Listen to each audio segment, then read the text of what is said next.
Hey guys, for today's video, as you guys can see by the title down there, today we are talking about Skylar Neese. Before we get started, please don't forget to subscribe and the little button down there. And if you want to know a little bit more about this case, then just keep on watching. So today we're going to be talking about Skylar Neese. Now, when I was researching for this case, I really couldn't believe what I was reading. It was just so surprising to me how a couple of teenagers could have done something like this. Skylar Neese was murdered by her two best friends because they didn't like her. Skylar Neese was an only child to Dave and Mary Neese. Dave worked at the local Walmart and Mary worked at a local medical facility.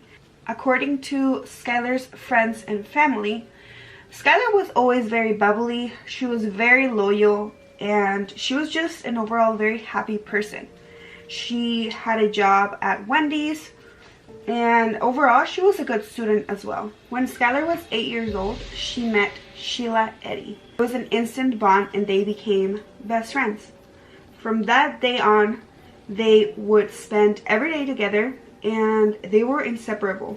Even Dave and Mary considered Sheila as part of their family. So although Dave and Mary did not agree on everything that Sheila would do, they would overlook because it was Skylar's best friend. During their freshman year, Skylar and Sheila met Rachel, and she was described as very charismatic, very popular, and talented. When they met Rachel, they became inseparable, all three of them. You could never find one of them alone. They just spent every minute that they were able to together. On July 5th, Skylar finished her shift at Wendy's and she headed home. When she got home, she said goodnight to her parents and headed to bed. Obviously, her parents didn't notice anything out of the ordinary and they said goodnight. So the next day, Dave, Skylar's dad, realizes that Skylar's door is still closed, and obviously he starts knocking and starts calling out her name.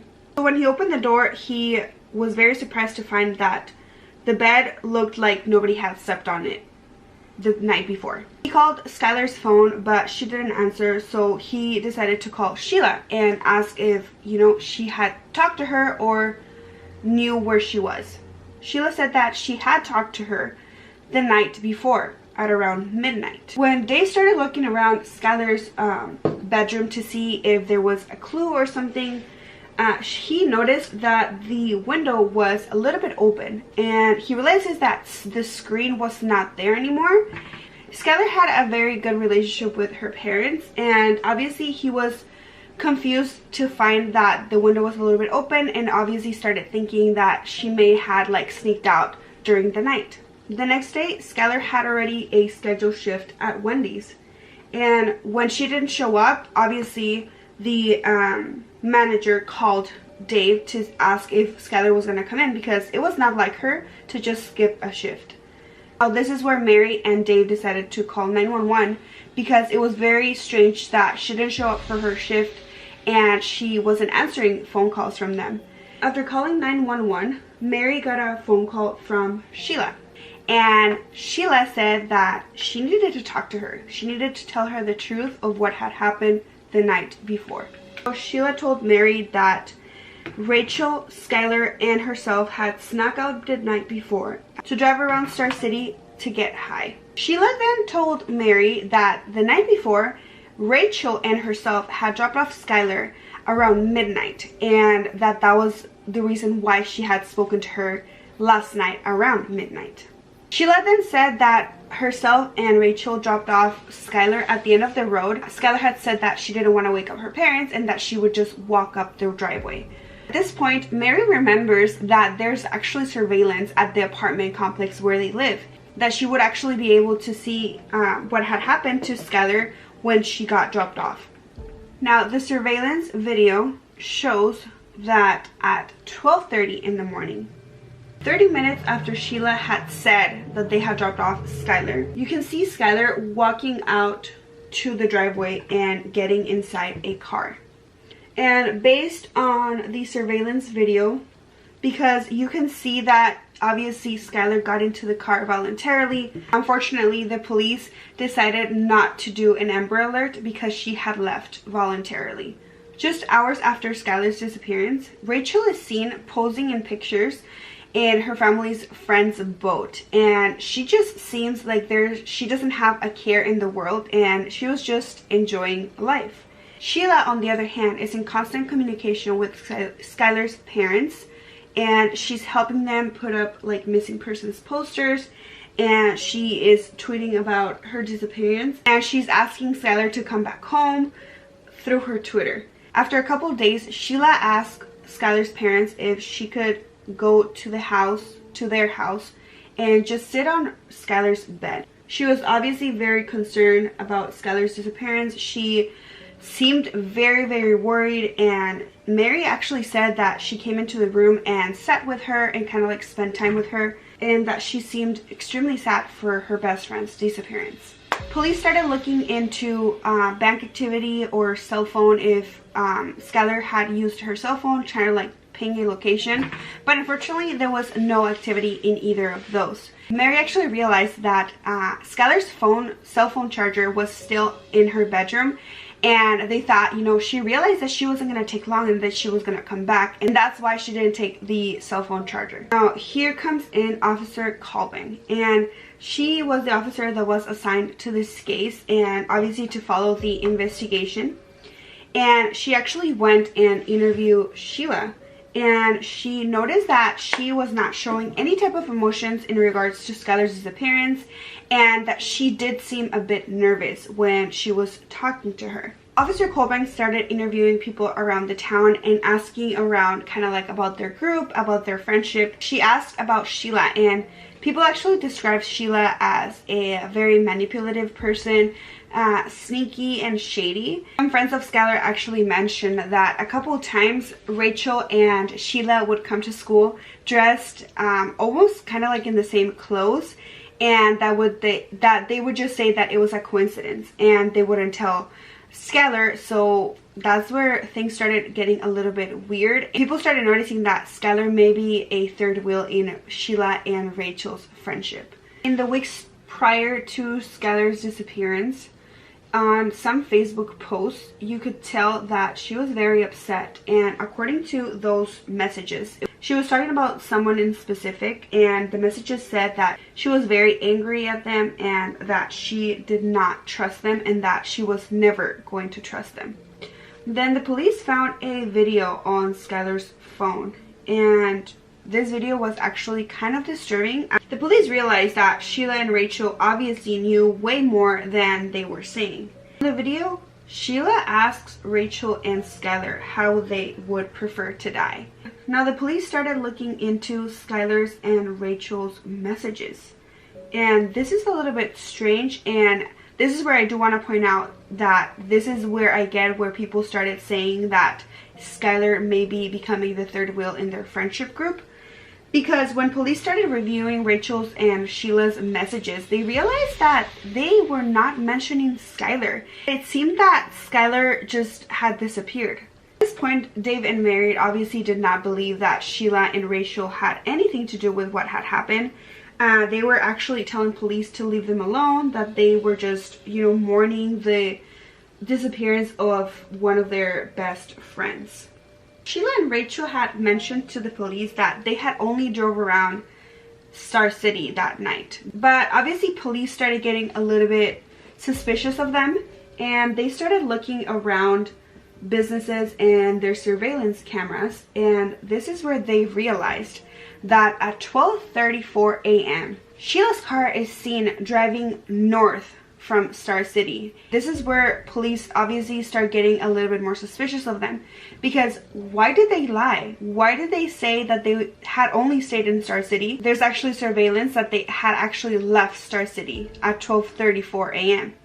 and that they had mentioned that they had dropped off Skylar at 12:30 at home.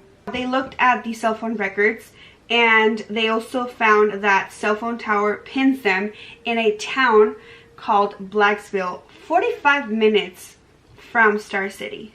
Now, when questioned, Sheila and Rachel say that they had actually forgotten that they had gone to Blacksville.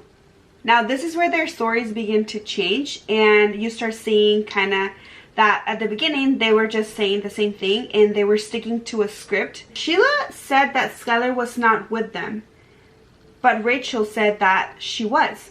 Now Sheila actually was so convinced that her story was the right one and that she was telling the truth that she actually volunteers for a polygraph test, and she fails miserably at the test.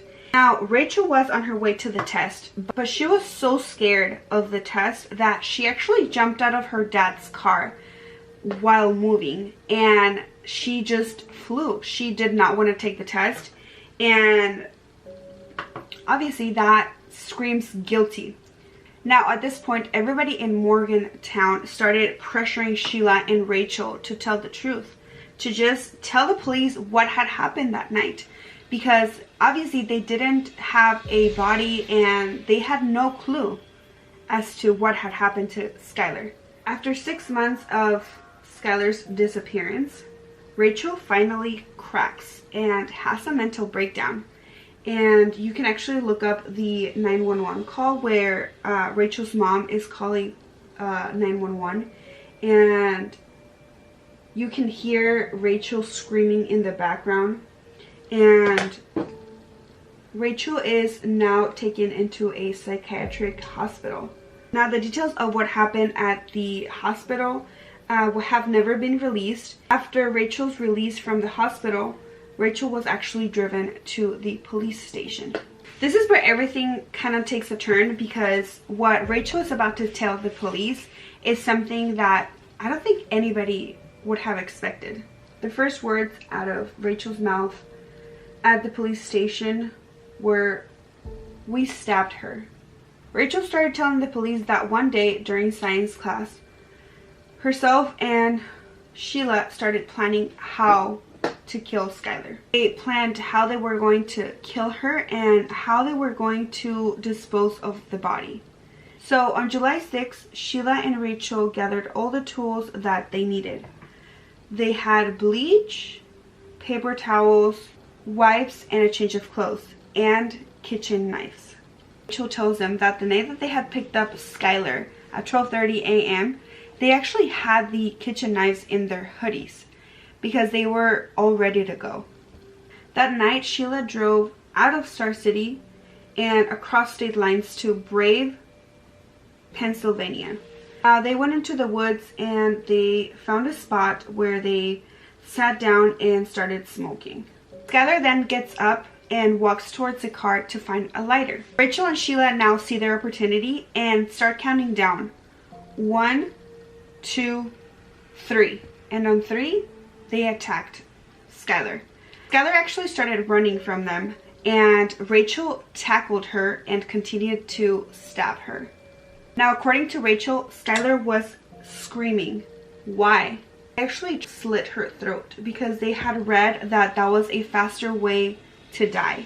The plan was to bury her body in the woods, but they realized that it was very hard to remove the dirt, and so they just decided to put her on the side of the road and cover her with rocks and leaves and just leave her body there.